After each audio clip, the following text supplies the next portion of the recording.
ready to transform your business from a productivity nightmare to an automation dream. Let's dive into Make versus Power Automate. First up, integrations. Make, known for its visual interface, boasts a vast library of apps, connecting to almost any web service imaginable. Power Automate, deeply integrated with the Microsoft ecosystem, shines when working with Office 365, Dynamics 365, and Azure services. Makes user-friendly, drag-and-drop interface makes building complex workflows surprisingly simple. Even for non-technical users, you visually connect different apps and define the flow of data.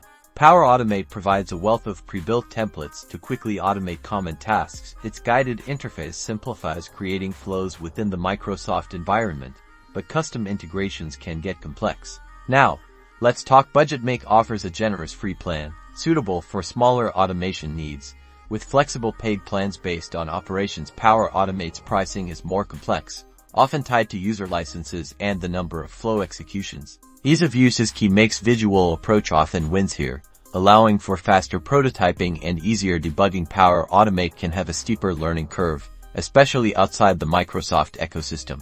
So, which automation tool reigns supreme? It depends.